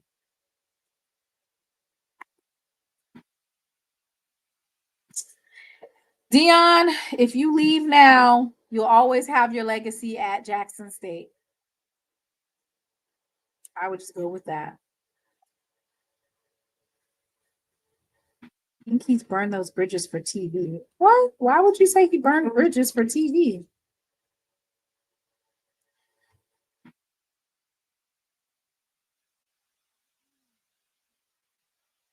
Cunningham calls our quarterback Jared Lockhart a crab or a freshman. Damn, Southern is losing 35-7. It's almost over, y'all. It's almost over. It's in the fourth quarter? Third quarter, 35-7. They took their band out there. Ooh, that's a good question. Does Fresno State have money like that? I don't know. They're in California, right? Yeah. Like, okay. I know Hampton bought their band to A&T. Oh, did they? Okay. They had about 90 pieces. Good in the man in Jackson, though. Mm-hmm.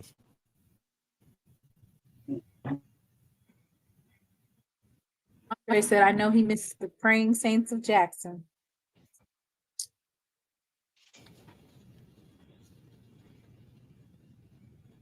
No, if in my contract, I would put a clause in there unless it's for a health reason. I was just thinking that. He probably got a health clause in there. That's why he got the pins and stuff on the sideline. So when he leaves, he has a good reason. You can't force him to coach and his health is not good. Everybody that went to Colorado with Prime has left out of the HBCU spaces. They did say that Southern's band went out to Fresno State.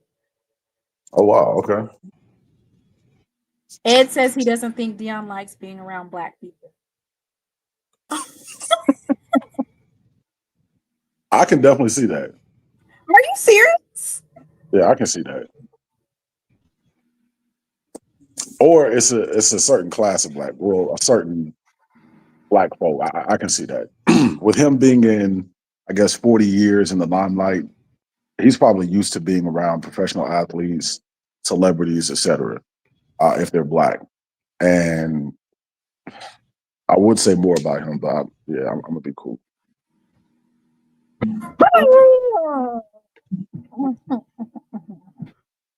If Sanders retires from coaching, he does not owe a penalty. I know they're trying to make sure he don't go nowhere else. But who would? It's kind of like who would take him. But I'm pretty sure there's some HBCUs out there that will coon it up. He is not going back after getting paid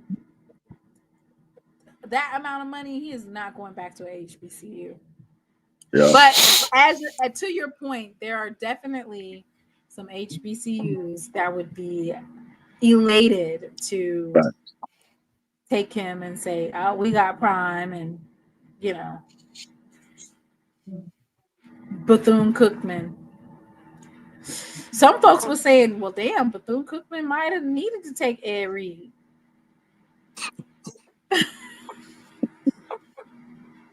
Or Grambling needed to have taken Ed Reed. Anything but what they putting out now. And Cookman, they got a pretty solid team. They're not bad.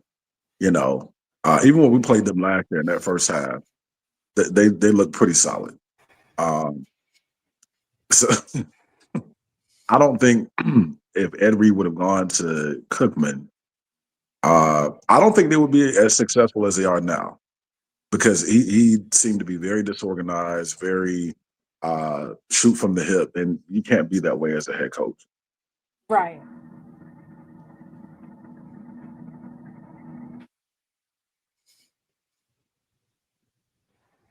Ain't no drinking game tonight. No, there's no drinking game tonight. It was too hot outside for folks to be drinking. Weather was bad. Wait Yeah, I can't do no drinking either. What'd you say, Jamona? They agree with you that Ed Reed seems very impulsive. Yeah. I think the hype of him coaching has started to dissipate. Are you talking about Ed Reed or Coach Prime? I just know when Coach Prime leaves Colorado, they're going back to being irrelevant. Oh yeah, I mean, the irrelevancy that folks were trying to write off for us is not for ours. If Colorado can convince a potential coach that they're willing to continue funding the program the way they did on their Prime, they might be all right.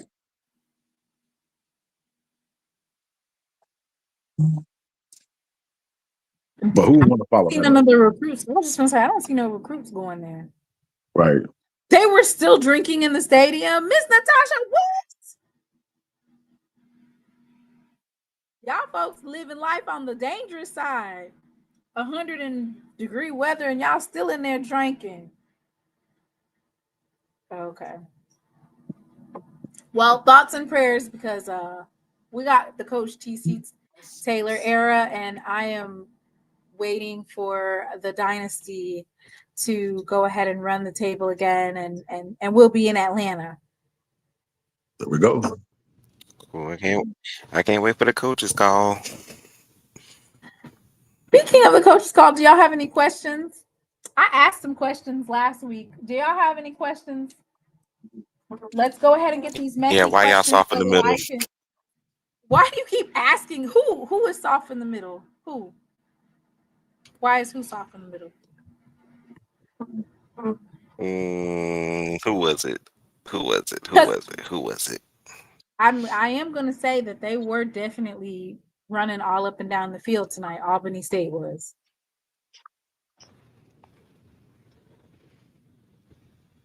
Yeah, why y'all soft in the middle is a little harsh.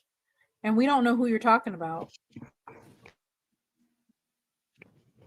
Well, you Maybe said what messy was the question, so game? I want to that's know my what messy the question of the game night. plan is for Grambling. Grambling, right? You could ask Grambling about, because that was a very close game. What did you guys see on film from Kentucky State versus the actual play? Why y'all cheat KSU in that game? Well, that's not nice. I'm pretty sure the Cheat. SWAC will Who's release a cheating? statement about that game tonight because, yeah, those refs definitely dropped the ball. Are you serious? Was it really that bad? It was like Buddy stopped momentum, and then he was pushed back. I mean, they clearly should have blown the whistle, and they waited till he was pushed back maybe another 5 yards, and then Buddy like stripped the ball, and then they took it in for a touchdown. And according to the commentators, you can't review that type of decision. It can't be overturned. So, yeah, they dropped the ball on that one.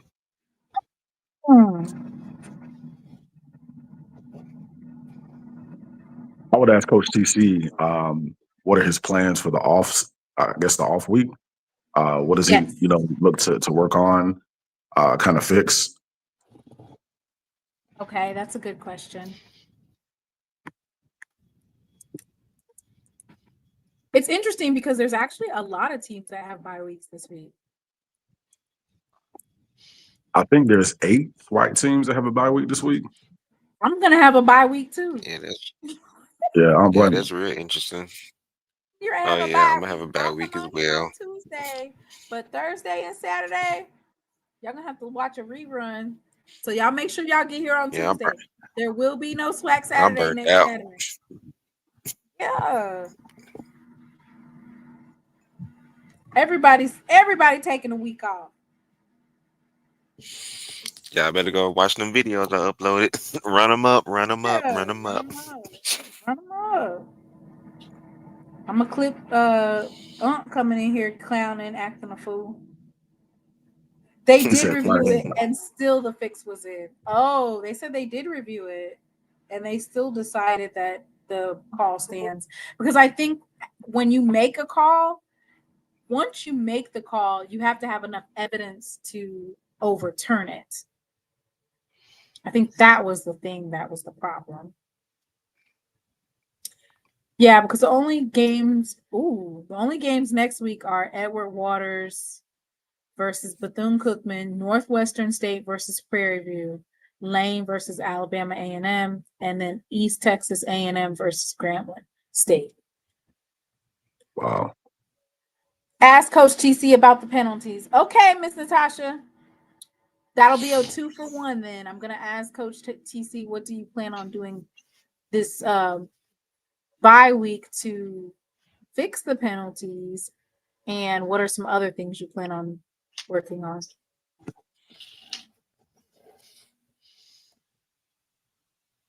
And these are all out of conference games too, so they don't really necessarily count against the SWAC.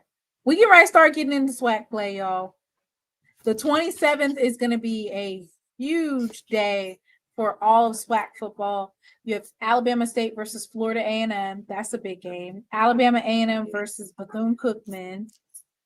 Grambling State versus Prairie View. That might be for the SWAC, but the way Grambling State was playing, Jackson State versus Southern. No, we about to go whoop ass over there. Arkansas Pine Bluff versus Alcorn. So next, the 27th is like a big week for SWAC football. Touchdown Fresno. So Southern will beat Southern. By how much, y'all? How much do you think? How much do you think they're going to score? I don't think they're going to score more than 14 points. Yeah, I don't either. We're going to be talking about same team. Same team. Well, not same team because they're a different team now. No, they're definitely the same team in terms of how they play. Same team. If we can play solid, disciplined football and eliminate the penalties, I can see us running it up well over 40-something points. They're gonna try to fight. When you whooping up on them like that, they're gonna try to fight.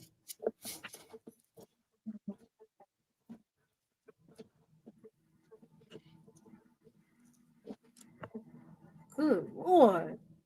Over there trying to run the score up on them boys.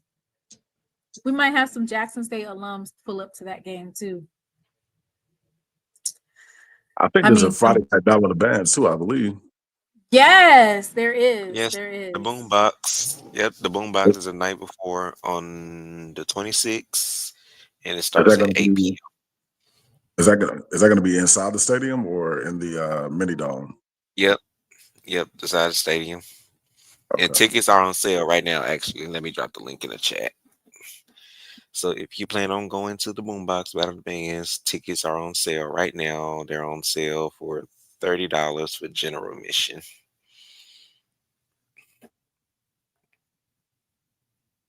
They're going to call strategic penalties. I actually think Tuskegee is better than Southern, so they may not score. Oh my goodness.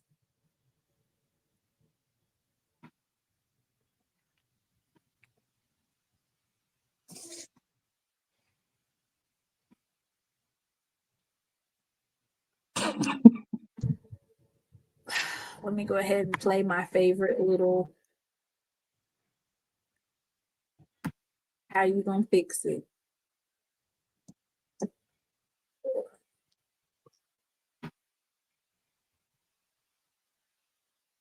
How you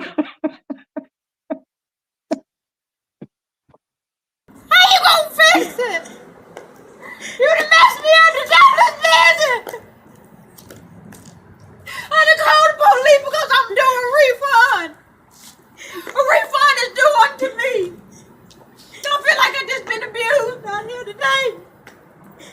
God ain't pleased with this. You can't do the Saints like this. Boys, I don't even know if I'm gonna sit out here till the police come. I'm gonna sit out here till the police come. I'm doing a refund. Cause I'm doing one of me.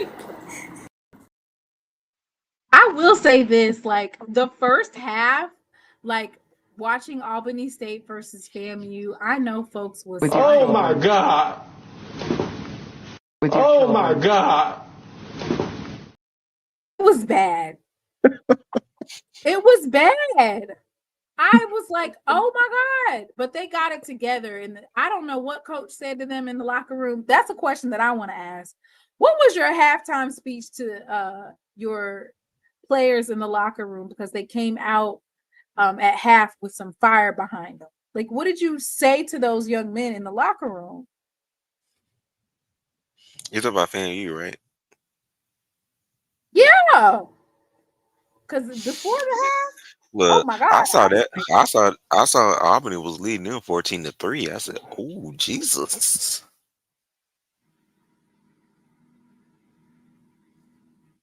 Like, they pulled it out in the end, but baby, they was fighting. And I also think Quinn Gray had a chip on his shoulder, probably. Brother George, what's going on with you in the chat? Is he saying F somebody else again? He said, "F the lady." Jay, will you be credentialed at refund. Andre wants to know, will you be credentialed at the Boombox Classic or the Boombox thing? Well, I'm actually looking for the link for those right now. I can't find it. The link for what? Credentials? Is it separate from the regular credentials? Yeah, because that's a battle. That's a band battle.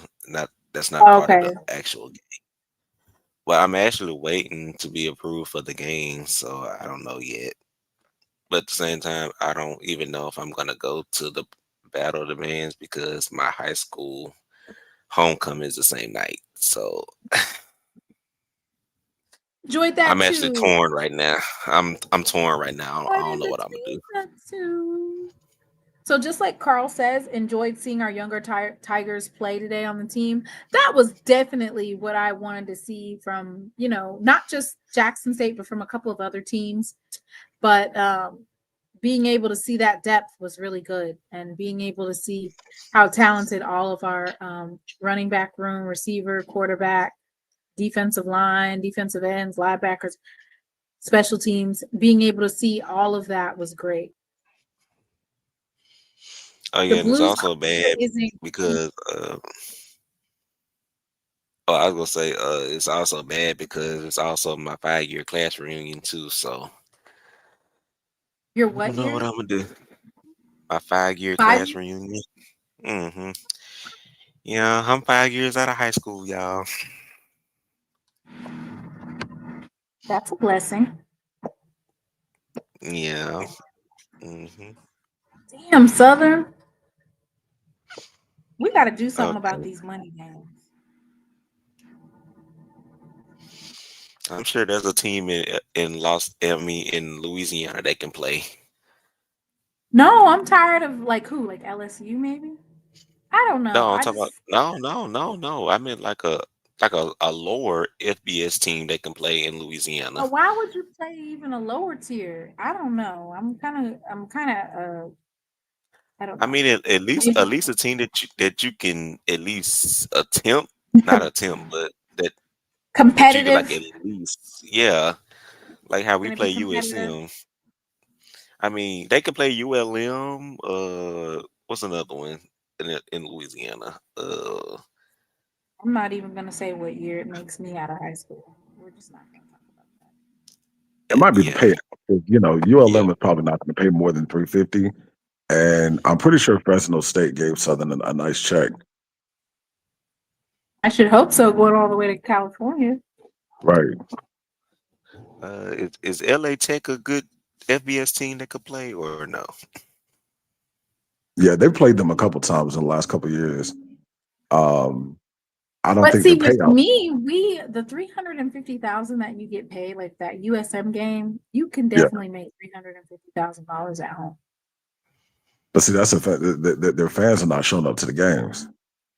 I heard that USM attendance was abysmal. Look, Today, I'm looking at the picture right Let now me on go ahead Facebook, and look at it. and I I'm seen the gonna picture on tell you. Facebook. I said, "Oh Lord Jesus." They said that there was whole sections that were not even filled, like they were Look, expecting. the only section that was packed out was the student section. That's what I was told. I was told that it was abysmal. And they were complaining about it in some of those Facebook groups. yes, they were talking about how they were like trying to get some type of special going.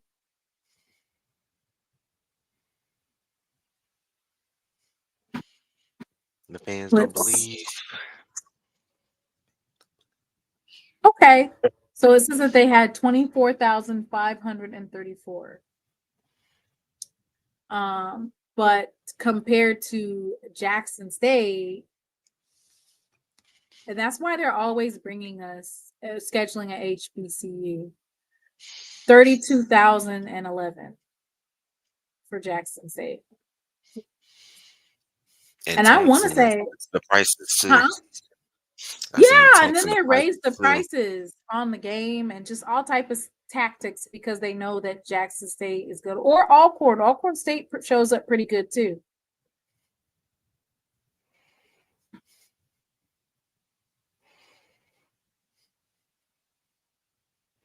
Yep, they sure did. You see how they do black folks?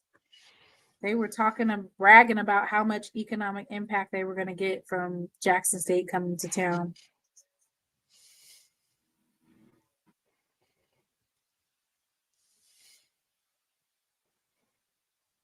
And we got how All much? right. We had 18,000 today, which 18,000 for a 2:00 game is pretty good in 100 Oh yeah. degree weather. Oh yeah.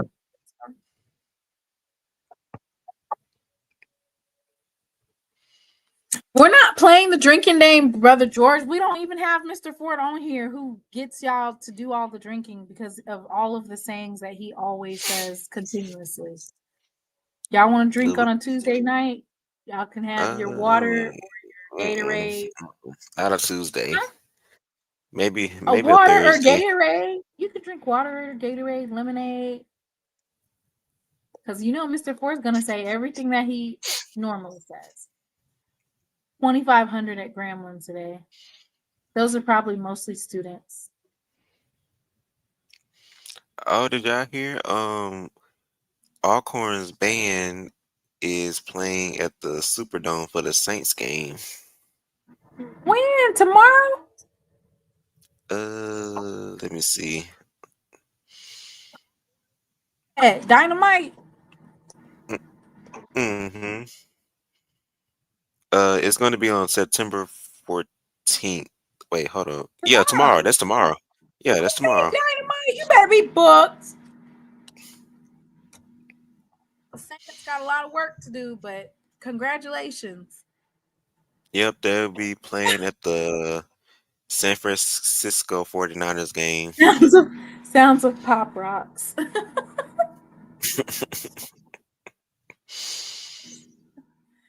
Oh God. Congratulations. That's good. Good representing. All right, y'all. Let's go to bed. I will see y'all on Tuesday. Yeah, because I Maybe do we'll gotta get up play- and go to work in the morning. There you So go. yeah, let's get on out of here. Jerome, thank you Yes, for ma'am. coming on tonight. Absolutely. Thank you. And I hope to see And I look the watch party for forward to Southern. seeing you at the watch party for Southern. Yes, ma'am. And I Y'all look be like- Anybody, if you're in the South Carolina, North Carolina area, reach out to Brother Jerome, or you could also reach out to me and I can give you the information for the Jackson State University. We have our Metro Charlotte chapter for the National Alumni Association, and we have our watch party. I'm wondering if we're doing a joint watch party with Southern. I don't know about that, Jerome. That's kind of, woo. That seems like that would be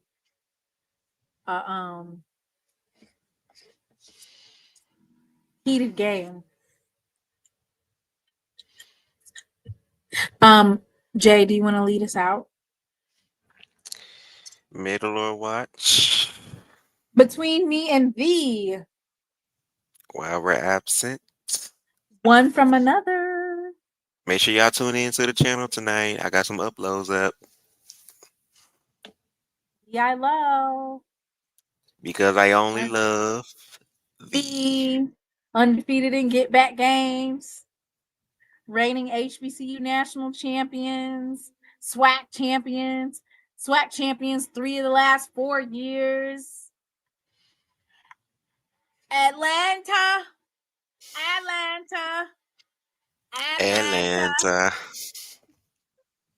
Good night, y'all.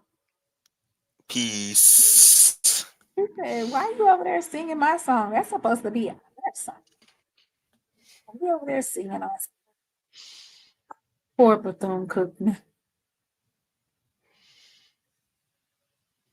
And Alcorn. And Tuskegee Tigers. Texas Southern Tigers. Tennessee State Tigers.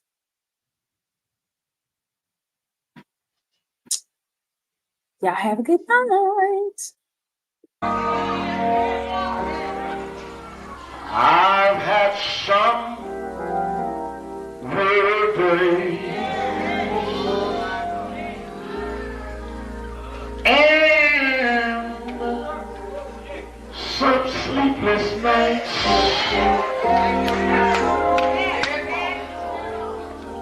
But when I look around, and I think things over, all of my good days outweigh my bad days. I can tell the clouds hang low.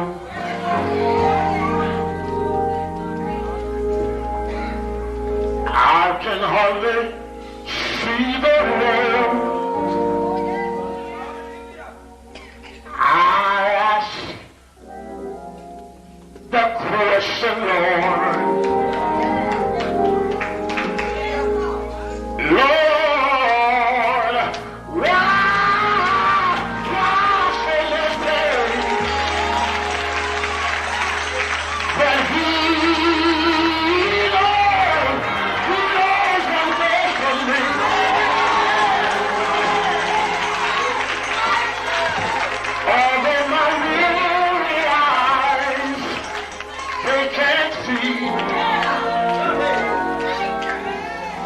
So I just say, thank you, Lord.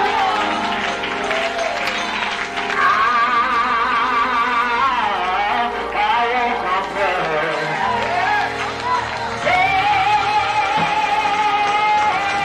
That's been so good to me.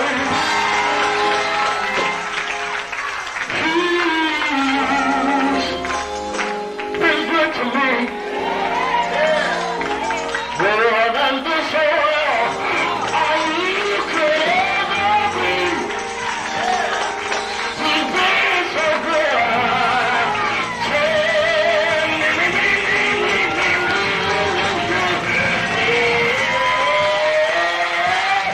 But he knows what's best for me.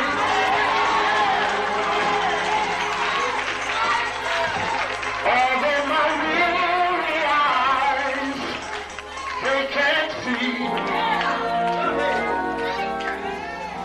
So I just say,